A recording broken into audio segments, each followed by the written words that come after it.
Hello everyone, मैं आशा करती हूँ आप सभी ठीक होंगे। मैं काजल धामी आप सभी का स्वागत करती हूँ आपके अपने चैनल पीपल टीचर में। सीटेट दिसंबर 2021 की तैयारी को ध्यान में रखते हुए मैंने आप लोगों के साथ सीटेट परीक्षा के पेपर 1 में पूछे जाने वाला एक महत्वपूर्ण विषय जिसे हम पर्यावरण अध्ययन के नाम से जानते हैं, जिसे हम ईवीएस भी बोलते हैं, इसका एक स्पेशल सीरीज आप लोगों के साथ शुरू किया था, जिसके अंदर मैं आप लोगों के साथ अलग अलग पार्ट में जो हमारे क्लास 3 से लेकर क्लास 5 तक की एनसीईआरटी की किताबें हैं, इसके जो चैप्टर हैं हमारे ईवीएस के, उसको मैं आप लोगों के साथ डिटेल में डिस्कस कर रही थी। ये आप लोगों को अलग अलग पार्ट्स में मिलेंगे, पर एक एक पार्ट में आपको 2 से 3 चैप्टर साथ में मिल जाएंगे। देखिए, इससे पहले मैंने आप लोगों के साथ 2 और पार्ट यहाँ पे कवर किए, पार्ट 1 और पार्ट 2 के नाम से। जो पार्ट 1 और पार्ट 2 है, ये इसी सीरीज के पार्ट्स हैं। पार्ट 1 जो मैंने यहाँ पे शुरू किया है इस सीरीज का, वो आप लोगों की क्लास 4th की जो ईवीएस की किताब है उसका मैंने शुरू किया है। सबसे पहले हम क्लास 4th की ईवीएस की किताब को खत्म करेंगे, फिर क्लास 5th करेंगे और उसके बाद 3rd क्लास की जो ईवीएस की किताब है उसको हम कवर करेंगे। और जो पहला पार्ट है, मैंने उसमें आप लोगों के साथ पहले 2 चैप्टर जो आप लोगों की क्लास 4th की ईवीएस की किताब है उसके मैंने कवर किए थे। और इसके अलावा जो दूसरा पार्ट हम लोगों ने किया था, ये भी हमने क्लास 4th की ईवीएस को ही कंटिन्यू किया था, जिसके अंदर मैंने 2 नहीं, मैंने यहाँ पे 3 अलग अलग पार्ट आपके कवर किए थे, चैप्टर 3rd, 4th और 5th। अगर आप लोगों ने पहली बार मेरे चैनल के साथ अभी आप जुड़ रहे हैं और इसके पहले के 2 पार्ट नहीं देखे, और अगर आपको ये सीरीज़ पसंद आए तो इसके दोनों पार्ट आप जरूर देखिएगा, क्योंकि ये सीरीज़ आप लोगों की स्टार्टिंग से लेकर अभी तक कंटिन्यू रहेगी। ये आप लोगों को डिस्क्रिप्शन में प्लेलिस्ट के फॉर्म में मिल जाएगा, अदरवाइज आप प्लेलिस्ट सेक्शन में भी जाके इन प्लेलिस्ट को देख सकते हैं। देखिए, आज हम तीसरा पार्ट कवर करने वाले हैं, और जैसा कि मैंने कहा कि अब मैं आप लोगों के साथ 3 चैप्टर यहाँ पे कवर करूँगी। तो आज की इस वीडियो में मैं आप लोगों के साथ क्लास 4th की ईवीएस का जो आपका 6th, 7th और 8th चैप्टर है, इन तीनों चैप्टर को आज की इस वीडियो में मैं कवर करने वाली हूँ। आई होप ये वीडियो आप लोगों को पसंद आएगी। साथ ही साथ आप मेरे साथ टेलीग्राम ग्रुप पे भी जुड़ सकते हैं, जिसका लिंक आप लोगों को डिस्क्रिप्शन में मिल जाएगा। अब चलिए आज की ये क्लास शुरू करते हैं। आज की इस वीडियो सीरीज में जो हम तीनों पार्ट यहाँ पे कवर करने वाले हैं, वो हम लोगों को ओमना की जर्नी के बारे में बताएंगे, ओमना के सफ़र के बारे में बताएंगे। इस पार्ट की शुरुआत में हम लोगों को ये बताया गया है कि ओमना एक छोटी सी बच्ची है जो कि बहुत खुश है, क्योंकि वो अपनी जो पक्की सहेली है राधा के साथ वो इस बार ट्रेन में सफ़र करने वाली है। और वो लोग कहाँ जा रहे हैं? वो लोग केरल की तरफ जा रहे हैं। तो यहाँ पे हम लोगों को ओमना की जर्नी के बारे में बताया गया है, और यहाँ पे बताया गया है कि ओमना जो है वो अपने परिवार वालों के साथ अपनी नानी के घर जा रही है, जबकि जो उसकी सहेली है वो अपने परिवार वालों के साथ छुट्टियां मनाने जा रही है। तो देखिए, यहाँ पर जो उनकी जर्नी है वो कहाँ तक जा रही है? वो केरल तक जा रही है, यहाँ पे हम लोगों को बताया गया है। अब चलिए आगे बढ़ते हैं। देखिए, आगे हम लोगों को यहाँ पे बताया गया है कि इनकी जर्नी की शुरुआत कहाँ से होती है, यानी कि इनकी सफ़र की शुरुआत कहाँ से होती है। तो यहाँ पे हम लोगों को इस पार्ट में एक स्टेशन की फ़ोटो भी दिखाई गई है, और इसमें ये बताया गया है कि जो ट्रेन है वो कहाँ से चलना शुरू होगी। ट्रेन यहाँ पे गांधी धाम से चलना शुरू होगी, जो कि कच्छ, गुजरात में है। तो यहाँ पे हम लोगों को 2 पॉइंट पता चले। एक तो ट्रेन जो है वो कहाँ से शुरू हो रही है? ये गांधी धाम से शुरू हो रही है, और जा कहाँ रही है? ये केरल की तरफ जा रही है। और अगर हमसे ये सवाल पूछा जाए कि ओमना जो है ये किससे मिलने जा रही है, तो ये अपनी नानी के घर छुट्टियां मनाने जा रही है। अब चलिए आगे बढ़ते हैं। आगे देखिए, आगे हम लोगों को यहाँ पे ये बता रखा है। अब जैसे कि हम लोगों को पता है कि यहाँ पे हमें 2 अलग अलग जगह की बात की गई है, एक केरल की, एक गुजरात की। तो हम लोगों को इस पार्ट में यहाँ पे अलग से बताया गया था कि जो अहमदाबाद है और जो वलसाड़ है वो कहाँ पे? गुजरात में। ये दोनों जगह कहाँ पे? ये दोनों जगह गुजरात में। कौन कौन सी जगह? अहमदाबाद और वलसाड़। इसके अलावा यहाँ पे कोझिकोड के बारे में बता रखा है कि कोझिकोड कहाँ पे? कोझिकोड केरल में। तो देखिए, आपको मानचित्र में भी पता होना चाहिए कि ये जगह किस जगह पे स्थित है। अब इस पार्ट के अंदर हम लोगों को इन जगहों के बारे में बता रखा है। तो इसके अलावा भी हम लोगों को ये बता रखा है कि ये जो ओमना है, इनके पिताजी जो हैं वो एक रिज़र्व टिकट इन लोगों के लिए कराते हैं, यानी कि इनके परिवार के लिए जो टिकट है वो रिज़र्व्ड है। बीच में इनके टिकट को टीटी चेक करने आता है। और कहीं ना कहीं अगर हम देखें तो इस पार्ट में हमें ट्रेन की टिकट के बारे में भी काफ़ी सारी चीज़ें पता चलेंगी कि एक ट्रेन की टिकट में क्या क्या चीज़ें होती हैं, हम लोगों को इन सब चीज़ों के बारे में जानने को मिलेगा। और साथ ही साथ ओमना जब सफ़र कर रही है तो रास्ते में कौन कौन सी चीज़ें आ रही हैं और वो किस तरीके के सवाल पूछती है, इस तरीके से ये तीनों पार्ट जो हैं एक साथ लिंक किए हुए हैं। अब चलिए आगे बढ़ते हैं। आगे हम लोगों को यहाँ पे बता रखा है कि जैसे कि उनके सफ़र जो शुरुआत हुई थी वो गुजरात से हुई थी। तो देखिए, गुजरात से अगर सफ़र शुरुआत हुई है तो वो कुछ ना कुछ अपने साथ खाने के लिए भी लेके आए होंगे। तो हम लोगों को यहाँ पे बताया गया है कि जो गुजरात के जो फूड है वह है ढोकला, चटनी और लेमन राइस, और साथ ही साथ कुछ मिठाई जो है वो अपने साथ लेके आए थे। तो ये हम लोगों को यहाँ पे पता चला कि गुजरात में ये सारी चीज़ें खाई जाती हैं, ढोकला, चटनी, लेमन राइस और मिठाई। इसके अलावा जैसे कि मैंने कहा था कि इनके परिवार की जो टिकट है वो पहले से रिजर्व्ड है, टीटी यहाँ पे चेक करने आते हैं तो यहाँ पे इनकी टिकट कंफर्म निकलती है। तो इस तरीके से इनकी जर्नी की, इनके सफ़र की शुरुआत होती है।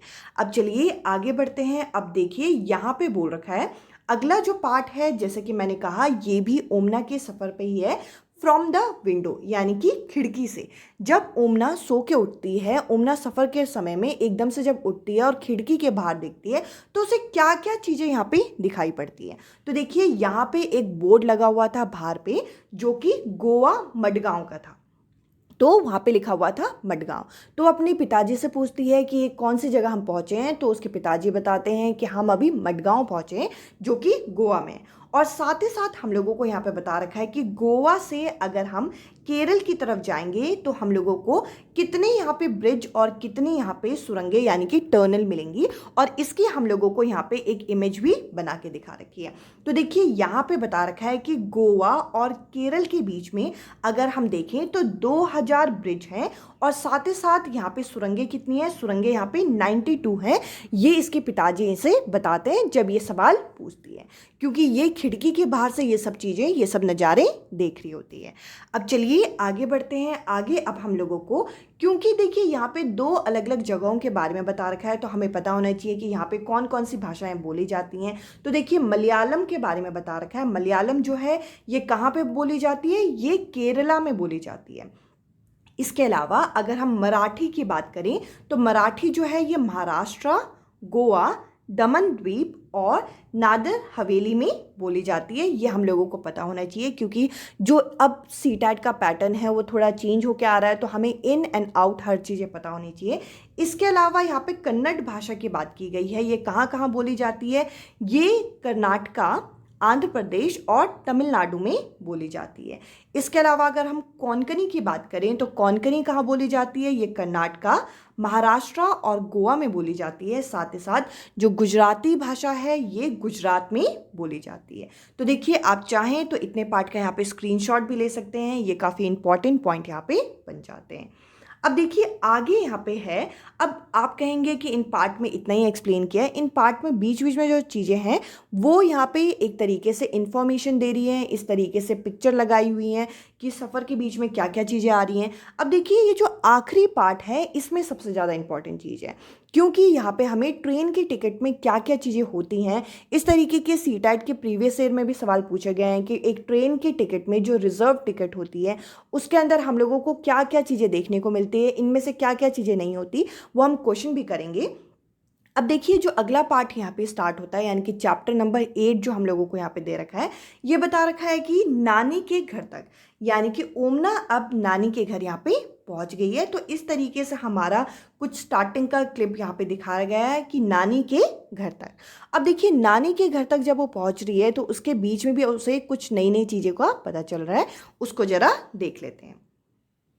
देखिए यहाँ पे होता क्या है कि ओमना और ओमना के परिवार अब ट्रेन से निकल चुके हैं और ट्रेन से निकल के वो अब नानी के घर जाने वाले हैं, और बीच में यहाँ पे नदी पड़ती है और नदी को पार करके उसकी नानी का घर आता है। तो देखिए यहाँ पे जैसे ही वो पहुँचते हैं तो एक व्यक्ति चिल्लाता है एकदम से, लो फेरी आ गई। तो देखिए यहाँ पे एकदम से यहाँ पे ओमना देखती है कि फेरी क्या है। तो फेरी यहाँ पे केरल में चलने वाली बोट को फेरी कहा जाता है। तो ये नाम आपको याद रखना है। फेरी क्या है, एक तरीके से बोट होती है जो कि केरल में नदी को पार करने के लिए प्रयोग की जाती है। तो यहाँ पे हमें फेरी के बारे में बताया गया और उसके बाद ओमना अपने नानी के घर पहुँच गई।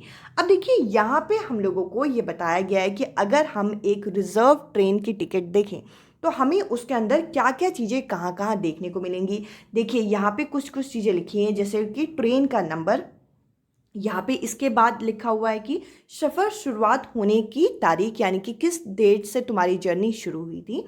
इसके अलावा बर्थ का नंबर, यानी कि आप कौन से बर्थ में, कौन से डब्बे में आपको बैठना है। इसके अलावा किराया, इसके अलावा भी कई चीज़ें होती हैं जो कि एक ट्रेन की टिकट में होती है। तो देखिए यहाँ पे थोड़ा ये ब्लैक एंड वाइट है, तो मैं आप लोगों के लिए एक अलग से ट्रेन की टिकट दिखाती हूँ और उसके बाद हम जरा एक क्वेश्चन करेंगे जो कि ट्रेन की टिकट पे आधारित होगा। यहाँ पर आप देख सकते हैं, अगर आप एक ट्रेन की टिकट को ध्यान से देखें तो यहाँ पे राइट कॉर्नर में यहाँ पे टिकट का नंबर लिखा हुआ है कि आपकी ट्रेन का टिकट का नंबर क्या है। इसके अलावा आप यहाँ पे देख सकते हैं लेफ्ट कॉर्नर में हम लोगों को यहाँ पे PNR नंबर लिखा होता है, जो कि यहाँ पे येलो कलर से यहाँ पे मेंशन किया गया है। साथ ही साथ और क्या क्या चीज़ें होती हैं अगर हम यहाँ पे ध्यान से गौर करें तो इसके बाद हम लोगों को यहाँ पे ट्रेन का नंबर दिया रहता है। साथ ही साथ जिस तिथि में, जिस डेट में आपकी जर्नी शुरुआत हुई है वो डेट यहाँ पे दी होती है। इसके अलावा आपकी जो जर्नी है वो कितने किलोमीटर की होगी ये भी हम लोगों को यहाँ पे दिया जाता है। साथ ही साथ कितने अडल्ट और कितने बच्चे होंगे यहाँ पे आपका यहाँ पे मेंशन किया जाता है, यानी कि अगर माता पिता होंगे तो वो अडल्ट में काउंट होंगे तो वहाँ पे लिखा होगा 2, और साथ ही साथ अगर चाइल्ड यानी कि बच्चे भी होंगे तो उसमें भी यहाँ पे नंबर मेंशन किया होगा।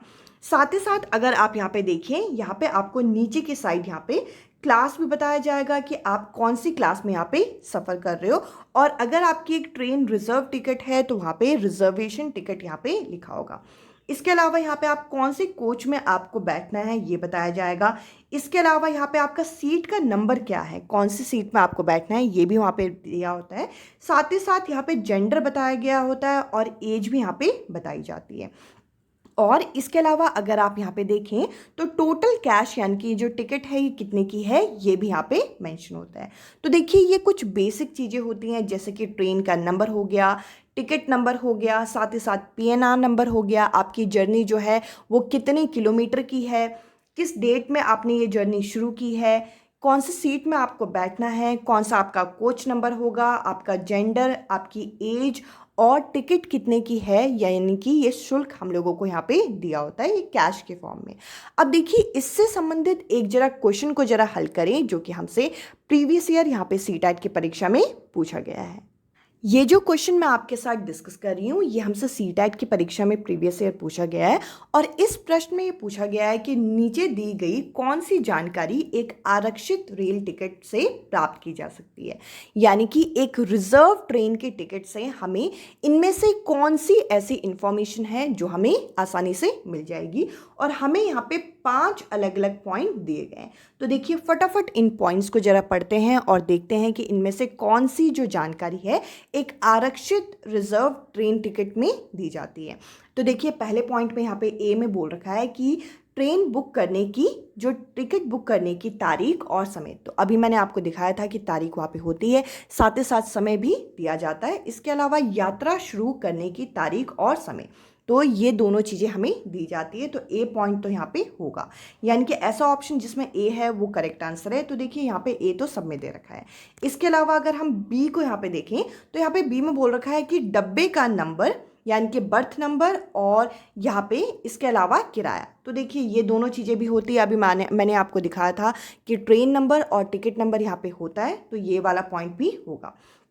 इसके अलावा सी पॉइंट में बोल रखा है कि यात्रा करने वालों का नाम, आयु और लिंग, यानी कि जेंडर और उनकी एज और उनका नाम, ये चीज़ें मेंशन होती हैं।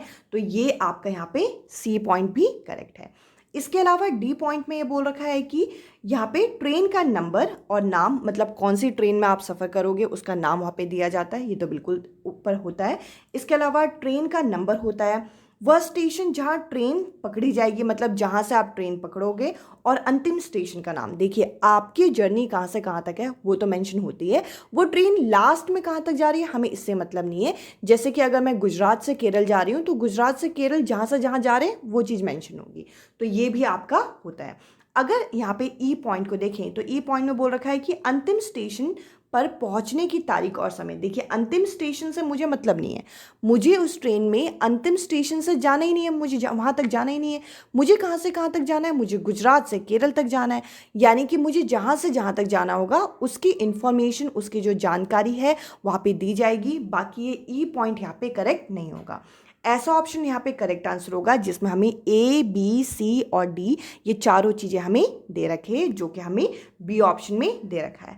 आई होप ये तीनों चैप्टर जो एक साथ लिंक है और साथ ही साथ किस टाइप के आपके प्रश्न यहाँ पे पूछे जाएंगे और इनमें आपको क्या क्या चीज़ें एग्जैक्टली पढ़नी है, यह आप लोगों को क्लियर हुआ होगा। और जैसे कि मैंने आपको पहले भी बोला, इसके अगर आपने इससे पहले के 2 पार्ट नहीं देखे तो डिस्क्रिप्शन में आपको प्लेलिस्ट मिल जाएगी।